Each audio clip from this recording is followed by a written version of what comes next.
Hello, नमस्ते प्रेक्षकांनो. आज आपण ठरलं तर मग या मालिकेच्या आजच्या भागामध्ये काय काय होणार आहे ते पाहणार आहोत. ही सायली मनातल्या मनात विचार करत असते की आज वड जायला आलं असतं तर किती बरं झालं असतं ना. आणि मग म्हणते की गरोदर स्त्रीने पूजा न करण्याची जी रीत आहे ती माझ्या बाळाच्या सुरक्षेसाठीच असणार आहे. मग मला वाईट कशाला वाटून घ्यायचं आहे, असं पोटावर हात ठेवून सायली म्हणत असते. आणि मग तेवढ्या तिथे ईश्वरी, येऊ का ताई, असं म्हणते. आणि मग सायली, अगं ईश्वरी ये ग ये, किती छान दिसतेस तू, असं म्हणते. आणि मग सायली आणि ईश्वरी एकमेकीला मिठी मारतात. मग सायली म्हणते, अचानकच काय, कसं काय आलीस. ईश्वरी म्हणते, तुझ्या माहेरून मी तुझ्यासाठी वाण घेऊन येणारच होते. मग सायली म्हणते, माहेरून. ईश्वरी म्हणते, हो, मला माहिती आहे तुझ्या रक्ताची नाती नाही आहेत ना, म्हणजे मधुभाऊ आहेत आणि प्रतिमात्या आहेत, पण तरीही तुझी आई असती तर तुला तिने मान पाठवलाच असता ना. म्हणून आज तुझी सख्खी बहीण तुझ्यासाठी वाण घेऊन आली असं समज.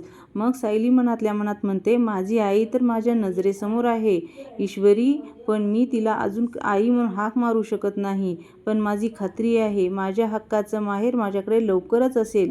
तेव्हा ईश्वरी म्हणते, सायलीताई कसला विचार करतेस. सायली म्हणते, अगं मला माहीत होतं माझ्या माहेरून माझ्यासाठी वाण नक्की येणार. ईश्वरी म्हणते, तुझ्या सासरची माणसं बघून ना मला नेहमी वाटतं किसी की नजर ना लगे, पण शेवटी माहेर ते माहेरच. पण खरं सांगू सायलीताई, माझं मन मला सांगतंय तुझी खरी आई सुद्धा तुला कधी ना कधी नक्कीच भेटेल. तेव्हा सायली म्हणते, तुझ्या तोंडात साखर पडू म्हणते. आणि सायलीसुद्धा ईश्वरीसाठी काहीतरी घेऊन येते आणि म्हणते, वाण घेऊन येते आणि तोंड गोड कर म्हणते. आणि माझ्याकडून हे वाण तुझ्यासाठी, असं म्हणते. आणि तिलासुद्धा वाण देते. मग ईश्वरी म्हणते, ताई तू कधीच कुठली रीत चुकवत नाहीस ना. सायली म्हणते, चुकवून कसं चालेल ईश्वरी, या वाणात फक्त माझं प्रेम नाही आहे, शिवाय मला माहिती आहे तुम्ही खूप मोठ्या स्पर्धेची तयारी करत आहात. ही फक्त तुमच्यासाठी स्पर्धा नाही आहे, तुमच्या अस्तित्वाची लढाई आहे. आणि माझी खात्री आहे तुम्ही ही नक्की जिंकाल. यात माझ्या शुभेच्छा पण आहेत. ईश्वरी थँक्यू म्हणते. आणि सर्व ठीक होईल ना सायलीताई. सायली म्हणते, अगदी ठीक होणार आहे. तुझे अर्णव सर आहेत ना, तुझ्या आईच्या नावाची पताका, त्यांच्या आईच्या नावाची पताका नक्कीच पटकावतील. हे बघ ईश्वरीमध्ये, सायली ताई, आता तुझ्या मनात खूप मोठे वादळ सुरू आहे ना, तरी तू आमचा विचार करतेस, तुला कसं कळलं. सायली म्हणते, ईश्वरीमध्ये तुझ्या डोळ्यात दिसतंय ते, चेहऱ्यावर. सांगू का, कितीही मोठं वादळ आलं ना तरी घाबरायचं नाही आणि हारायचं नाही. डर के आगे जीत है. सायली म्हणते, मी पण स्वतःला असंच समजावते रोज मी. आणि हे तुझे शब्द ऐकले ना मला धीर आलाय, आणि तुझे हे शब्दच माझ्यासाठी वटपौर्णिमेचं वाण आहे. ईश्वरी म्हणते, सायलीताई, हे सुद्धा तुझ्या अस्तित्वाचं वाण आहे. तुझे सगळे प्रश्न ना लवकर सुटतील, फक्त थोडा धीर धर, असं सायली म्हणते. आमच्या पूर्णाजी काय म्हणतात माहिती आहे का, उतू नको, मातू नको, घेतला वसा टाकू नको. आणि सध्या मीही तेच करते. मग ईश्वरी म्हणते, तुला काही गरज लागली ना तर नक्की फोन कर आणि मला सांग. तुला वटपौर्णिमेच्या खूप खूप शुभेच्छा. सायली म्हणते, तुला पण. आणि आज आपण एकमेकीला दिलेल्या अस्तित्वाचं वाण आपणाला नक्कीच यश देईल, असं म्हणतात. आणि त्या दोघी एकमेकीला भेटतात, म्हणजे मिठी मारतात. मग इकडे महिपतच्या घरचा शीन दाखवलेला असतो. आणि मग महिपत एका माणसाला काहीतरी बोलत असतो आणि हे लांबून सचिन पाहतो. आणि सचिन मनातल्या मनात म्हणतो, अण्णा या माणसाला पैसे देऊन काय सांगत असतील, यांच्यात नक्कीच कसलं तरी डील चाललंय. मग महिपत म्हणतो, नाही नाही, मी तुला जे काम सांगितलं ते तू केलंच पाहिजे. ते काम झाल्याशिवाय तू मला तोंडसुद्धा दाखवायचं नाही. हे पैसे उचल आणि निघ, असं अण्णा त्या माणसाला म्हणत असतात. मग सचिन मनातल्या मनात विचार करतो, अच्छा, म्हणजे या माणसाला धमकावतायत, म्हणजे अण्णा बदललेले नाहीतच, हे फक्त नाटक करतायत. मग सचिन पुढे येतो आणि मग तो माणूस महिपतला, महिपत बाबा, मी तुमचे पैसे कसे घेऊ, मी ते पैसे नाही फेडू शकत. तेव्हा महिपत म्हणतो, तू काय झालं रे, मी परतफेडची भाषा केली का रे. नाही ना, मग कशाला बोलतोयस. ही लक्ष्मी मला माझ्या घरात नको आहे, तुझ्या घरात नांदलेली बरी. त्यामुळे उचल आणि तुझ्या पोराच्या नोकरीचं काय ते बघ. एक मात्र विसरायचं नाही, नोकरीचं काम झालं, पहिल्या पगारानं बहुगुणी बाबांच्या नावानं पेढे वाटायला विसरायचं नाही, असं महिपत त्या माणसाला म्हणत असतो. आणि सचिनचं तोंड पांढरं पडतं. सचिन मग पैसे उचलतो आणि तो, महिपत बाबा, तुमचे खूप उपकार झाले, असं म्हणतो. आणि माझे उपकार कसले, बहुगुणी बाबाचे उपकार, कळलं का बाबा, तुमच्या लेकरावर लक्ष राहू द्या, असं म्हणतो. आणि मग माणूस महिपत बाबा की जय, बहुगुणी बाबा की जय म्हणत तिथून निघून जातो. मग महिपत सचिनला म्हणतो, काय दीक्षित, काय काम काढलंय ते, काय. सचिन म्हणतो, काय नाही म्हणतो. आणि मग दीक्षितला काय झालं. मग आता इकडे अर्जुन मुलासोबत खेळत असतो आणि म्हणतो की खूप कमी खेळणी आहे ना, मग तुम्ही खेळला ना यांच्याशी असं म्हणतो. आणि मग तो काय ड्रॉइंगच्या वह्या आणि कलर पेन्सिल देत असतो. म्हणजे त्या पेटीमध्ये असतं सायलीचं लहानपणीचं, ते त्या मुलांना देत असतो. मग अर्जुन एक कलर बॉक्स घेतो आणि म्हणतो की हा इम्पॉर्टंट कलर बॉक्स माझ्यासाठी माझ्या डॅडने आणला होता आणि मी हा तन्वीला गिफ्ट दिला होता. तेव्हा तो एक मुलगा म्हणतो, हे काय आहे? त्यांनी दिलं होतं तुम्हाला, म्हणतो. हे तो कलर बॉक्स आहे. त्या मुलांना देत असतो आणि हे मुलं खूप आनंदाने घेऊन कसले भारी कलर आहेत ना हे, आपल्याकडे असे कलरच नाहीत, ती मुलगी म्हणते. तेव्हा तो मुलगा म्हणतो, कलर फक्त बावळट, कलर फक्त आईबाबा देतात, आपण हे फक्त आईबाबा देतात. तेव्हा ती मुलगी म्हणते, हो खरंच, माझ्या वर्गातल्या प्राजक्ताचे आईबाबा तिला नेहमी काही ना काही आणत असतात, पण आपल्याला कोण असं आणून देणार, असं म्हणत असतो. आणि मग सायली दारातून सर्व काही ऐकत असते. तिला फार वाईट वाटत असतं. आणि दुसरा मुलगा म्हणतो, हो, ज्यांचे आईबाबा असतात ना ते खूप लकी असतात ना, हो ना, असं म्हणतो. मग दुसरा मुलगा तर ती दुसरी मुलगी म्हणते, तसं आपल्याला मधुभाऊ आणि कुसुमताई आपल्यावर खूप लाड करतात, पण त्यांच्याकडे एवढे पैसे नसतात ना. मुलगा म्हणतो, आपली लाड असे कधीच होणार नाहीत. आणि मग ते नाही असं म्हणालो होतात. तेवढ्यात सायली येते आणि सायली त्या तिघांच्याही जवळ येते आणि त्या तिघांनाही मिठी मारते. त्यांना खूप वाईट वाटलेलं असतं. त्यामुळे सायली म्हणते, असं परत कधीही म्हणायचं नाही की तुम्हाला आई बाबा नाहीत. ती मुलगी म्हणते, सायलीताई, आपल्याला बाबा कुठले तरी असतीलच ना गं, मग आपल्याला असं आश्रमात का राहावं लागतंय? तो मुलगा म्हणतो, आपल्याला आई बाबा सापडले तर किती छान होईल ना, मी तर त्याला सोडणारच नाही, त्यांचा हात पकडून झोपेन. ती मुलगी असं म्हणत असते, माझी आई मला सापडली तर मी तिच्या हातानेच भरवून घेईन आणि माझी आई खूप लाड करेल, पण काय माहिती आहे का ती कुठे आहे, असं म्हणत असते. मग अर्जुन म्हणतो की सायलीला मनातल्या मनातच विचार करतो की सायलीला नेमकं काय म्हणायचं आहे. आपले आई बाबा आपल्या जवळ असणं किती इम्पॉर्टंट आहे, किती गोष्ट आहे. ती लहानपणापासून मम्मा आणि डॅडचं प्रेम बघत वाढलो आहे, म्हणून त्यांची मला किंमत नसेल का? मग तो मुलगा म्हणतो, सांग ना सायलीताई, मग आपली आई बाबा आपल्याला कधीच भेटणार नाहीत का?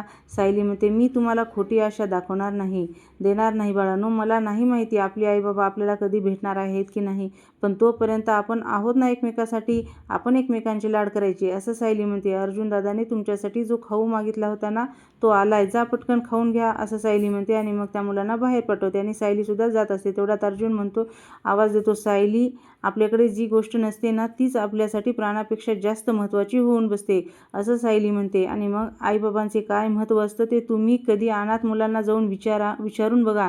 मी तर त्यांच्यापेक्षा सुद्धा दुर्दैवी आहे, कारण माझे आईबाबा माझ्या समोर आहेत पण मला आठवतच नाही आहेत. मग आता सर्वजण खाली डायनिंग टेबलवर बसलेले असतात आणि सायली येते. इकडून पूजा करून कल्पनाताई, प्रतिमा, त्या सुमन काकूसुद्धा येतात. आणि मग कुसुम म्हणते, चांगलं आहे ना, आवडलं का? खा असं म्हणते. तेवढ्यात कल्पनाताई म्हणतात, तुमची तर अगदी मजाच चालली आहे. कुसुम म्हणते, हो, काही विचारू नका, नुसती धमाल चालू आहे, हे घ्या प्रसाद, म्हणून प्रतिमा त्या सर्वांना प्रसाद देत असतात. तेव्हा कुसुम म्हणते, बरं सायली, बराच वेळ झाला, आता आम्ही निघतो.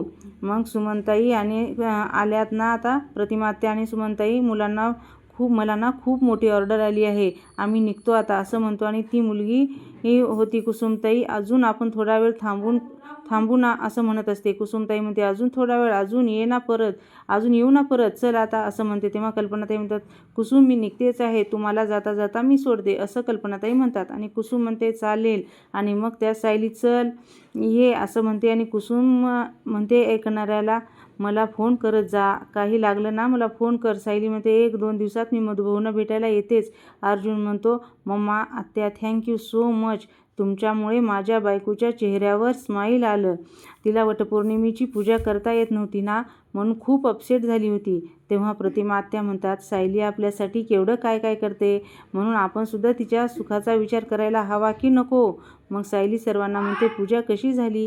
तेव्हा कल्पनाताई म्हणतात, छान झाली, आम्ही अगदी सत्यवानाची 7 जन्माची 7 मागून घेतली.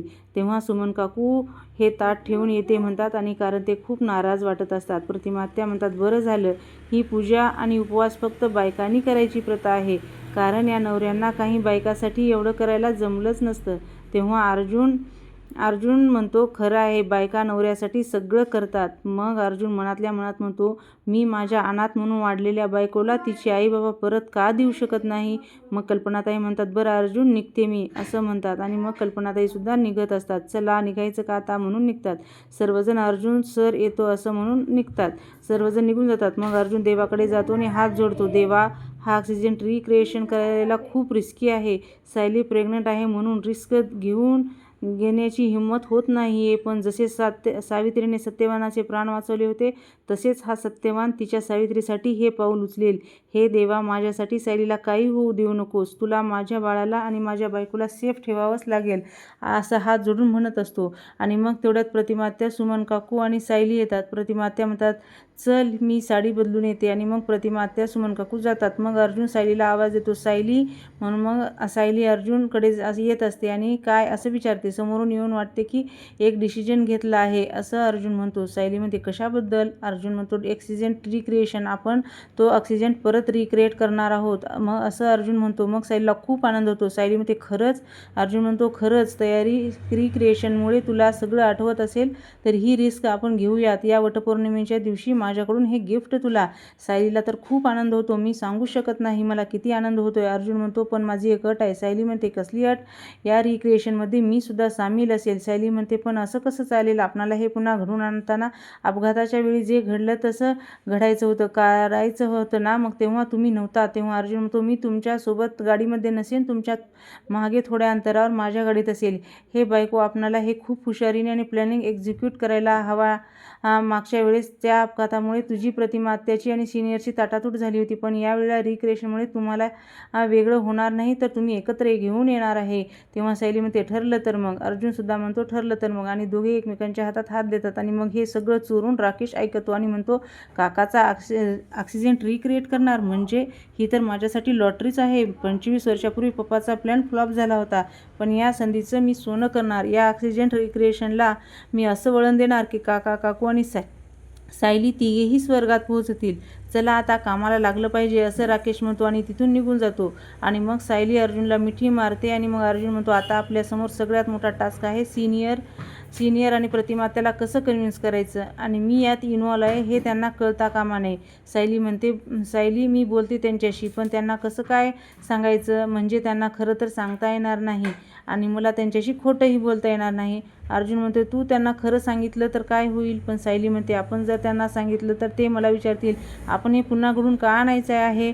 जोपर्यंत तन्वीच्या सगळ्या गोष्टी आठवत नाहीत तोपर्यंत मला सांगायचं नाही आहे की मी तन्वी आहे. मग अर्जुन म्हणतो, त्यांना कन्व्हिन्स कसं करायचं असं म्हणतो. आणि माझ्याकडे एक मार्ग आहे. तेवढ्यात सुमन काकू येतात आणि सुमन काकू म्हणतात, तुम्हाला रविराज भाऊजींचा वहिनीला कॉल आला होता आणि ते थोड्या वेळात परत येत आहेत. ते वहिनीला म्हणालेत की तुमच्या दोघांशी काहीतरी बोलायचं आहे असं सुमन काकू म्हणतात आणि तिथून निघून जातात. मग अर्जुन सायलीला प्रश्न पडतो की आता काय बोलणार आहे ते. मग इकडे अस्मिता रूममध्ये बसलेली असते आणि पाहत असते. एकाच वेळेला आपण नोकरी आणि बाळ सांभाळणं हे प्रत्येक स्त्रीसाठी ही तारेवरची कसरतच असते. पण हे करणं अशक्य नक्कीच नाही. कारण अशा वेळेला आपण मदतीला धावून येतात ते पाळणाघरं. प्रत्येक शहरात छान पाळणाघरं आहेत जी आपल्या बाळांना आपल्या मायेने सांभाळतात. आपल्या बाळांना आपल्या इतक्या मायेने सांभाळतात. अस्मिता म्हणते, पाळणाघराचा ऑप्शन खरंच चांगला आहे. मी स्मितला इथे जवळपास एखाद्या चांगल्या पाळणाघरात ठेवलं तर असं विचार करते. आणि मग इकडे डायनिंग टेबलवर कल्पनाताई, अश्विन बसलेले असतात. कल्पनाताई म्हणतात, अश्विन, मी यांना सांगितलं प्रिया आपल्या घरी आली होती आणि ती प्रेग्नेंट आहे असं. कल्पनाताई अश्विनला म्हणतात. अश्विन म्हणतो, अगं आज डॅडची कॉन्फरन्स यायला जाणार होते ना, मग तू हे सगळं का सांगत बसलीस त्यांना? कल्पनाताई म्हणतात, अरे त्यांना सांगावं तर लागणारच होतं ना, म्हणून त्यांना काल मी रात्रीच सांगितलं. आणि मी तरी बोलू कोणाशी रे ना, याबद्दल काही सांगायचं नाही आहे. माझ्या मनातल्या गोष्टी माझी सायलीशी बोलायचे. आता तर ती सुद्धा घरी नाही आहे. अश्विन म्हणतो, अगं प्रियाबद्दल तुला कोणाशी का बोलायचं आहे? बोलणं सोड, तू तिचा विचारसुद्धा करू नकोस प्लीज. आणि तेवढ्यात एक पोस्टमॅन येतो आणि अस्मिता सुभेदार असं म्हणतो आणि विमल म्हणते, मी बघते म्हणते आणि ती जाऊन त्यांचं लेटर घेऊन येते. आणि मग इकडे अस्मितासुद्धा लेटरचा मेसेज आलेला असतो आणि मग ती घाबरून बघत असते आणि मग पळतच खाली जाते. आणि मग इकडे विमल ते लेटर, अस्मिताचे जे पत्र आले म्हणते आणि कल्पनाताईच्या हातात देतात. बघू तरी काय त्यात. अश्विन तुम्हाला म्हणते, उघड. अगं कल्पनाताई म्हणतात, अस्मिता आली मला काही सांगत नाही हल्ली. ते असं तरी तिचं काहीतरी नक्कीच चाललंय ते मला समजेल. आणि अस्मिता कल्पना येत असते आणि कल्पनाताई उघडते आणि ती वाचत असते. आणि मग इकडे रविराज आणि प्रतिमा ते एकमेकांच्या समोर उभे टाकलेले असतात. आणि ते रविराज म्हणतात की माझ्या मित्राच्या शेतात गेलो होतो ना, तिथून सायलीसाठी रानमेवा आणलाय. म्हणून इकडे ते टोपलं सायलीच्या हातात देतात आणि रविराज विचारतात की सायलीची तब्येत कशी आहे. तेव्हा प्रतिमात्या तशी ठीक आहे तिची तब्येत ना, कोण जाणे ती जरा अस्वस्थ असल्यासारखी वाटते. तिच्या मनावर सतत कसला तरी ताण असं वाटतंय मला. रविराज म्हणतो आज हॉस्पिटलमध्ये मधुभाऊवर हल्ला झाला ना, त्याचंच टेन्शन आलं असेल तिला. प्रतिमात्या म्हणतात ते तर असणारच, त्या पलीकडे काहीतरी आणखीन असणार आहे असंही मला वाटतं. आणि मग तेवढ्यात अर्जुन आणि सायली आतमध्ये येतात आणि मग अर्जुन सायली या बसा बसा असं रविराज म्हणतात आणि दोघेही बसतात. मग प्रतिमात्या त्याने आणलेला रविराजकडे देतात आणि मग तो रानमेवा सायलीला देत म्हणतात सायली हे घे आणि म्हणतात रविराज काका तुम्हाला कसं कळलं की मला चिंचा आणि बोरं खाऊ वाटतात. तेव्हा रविराज म्हणतात अगं मांडलेली असलीस तरी लेकच आहेस ना तू आमची, तिची इच्छा बापाला कळते असं रविराज सायलीला म्हणत असतात. तेव्हा बस असं म्हणतात आणि मग सायली म्हणते मनातल्या मनात मी न सांगता सुद्धा तुम्हाला माझ्या मनातल्या इच्छा कळतात. मी तुमची मांडलेली नाही तर तुमची सख्खी लेक आहे. रविराज म्हणतात अगं मित्राच्या शेतात गेलो होतो तिथूनच आणला आहे हा रानमेवा. तेव्हा अर्जुन म्हणतो बरं तुला काही बोलायचं आहे ना आमच्याशी. तेव्हा अर्जुन सिनियर म्हणतो ॲक्च्युलीला काहीतरी बोलायचं तुझ्याशी असं म्हणतो. तेव्हा रविराज म्हणतो काय गं. तेव्हा सायली म्हणते जवळ जाऊन बसते आणि रविराज काकांच्या आणि म्हणते हे रविराज काका मला तुमच्याकडे काहीतरी मागायचं आहे. रविराज म्हणतो अगं माग ना. मग इथेच आपला आजचा भाग संपतो आणि मग आता उद्याचा प्रोमो दाखवलेला आहे. उद्याच्या प्रोमोमध्ये काय काय झालं आहे. तेव्हा सायली आणि प्रतिमात्याच्या अपघाताबद्दल तुम्हाला काही आठवतं का असं सायली प्रतिमाला म्हणते. तेव्हा सायली प्रतिमाला म्हणतात की मला सगळं लख्ख दिसतंय बघ. ते रविराज मी आणि तन्वी ही सुभेदारांच्या घरून निघालो आणि मग ते असं हळूहळू बोलणं दाखवतात आणि होतं आलेलं दाखवतात. राकेश इकडे नागराजला फोन करतो सचिनच्या फोनवर आणि म्हणतो ॲक्सिडेंट रिक्रिएशन. आणि मग नागराज म्हणतो की दादाला जर हे कळलं की सायलीच खरी तन्वी आहे तर एका सेकंदात स्वतःची सगळी प्रॉपर्टी तिच्या नावावर करेल. तेव्हा राकेश म्हणतो आता मी काहीतरी करेल ना, संपूर्ण किल्लेदार कुटुंब आडवं होईल असं राकेश म्हणतो आणि तेच आपला आजचा भाग म्हणजे एपिसोड संपतो. तुम्हाला हा भाग कसा वाटला, आवडला का? आवडला असेल तर लाईक करा, शेअर करा आणि सबस्क्राईब करायला सुद्धा विसरू नका.